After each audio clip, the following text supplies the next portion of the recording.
চেংমারি বিটের জঙ্গলে বন্যপ্রাণী শিকার করতে এসে ধৃত অসমের 4 ব্যক্তি।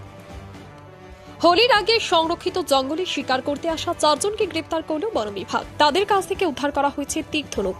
রবিবার কুমারগ্রাম ব্লকের চেংমারি বিটের জঙ্গল থেকে তাদের গ্রেপ্তার করে বন বিভাগের ভলকা রেঞ্জ। ধৃতেরা অসমের কোকরাঝাড় জেলার বাসিন্দা। সোমবার ধৃতদের আলিপুরদুয়ার জেলা আদালতে তোলা হয়।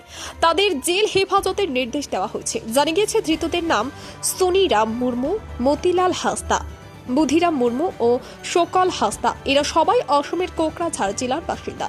রবিবার বিকেলে অসমের শিকারীদের একটি দল চেংমারি বিটের 3 নম্বর কম্পার্টমেন্টের জঙ্গলে শিকারের জন্য ঢোকে। খবর পেয়ে বন বিভাগ অভিযানের নামে বনকর্মীদের উপস্থিতি টের পেয়ে শিকারীরা জঙ্গল থেকে পালানো শুরু করেন। পিছু ধাওয়া করে ওই 4 জনকে ধরে ফেলেন বনকর্মীরা। বন বিভাগ জানিয়েছে ধৃত 4 জন জঙ্গলে বন্যপ্রাণী শিকারের জন্য ঢুকেছিল। তাদের বিরুদ্ধে নির্দিষ্ট ধারায় মামলা দায়ের করা হয়েছে। কুমারগ্রাম থেকে বাবুল সরকারের রিপোর্ট, ইউবি লাইভ নিউজ। খবর যখন আমরা তখন।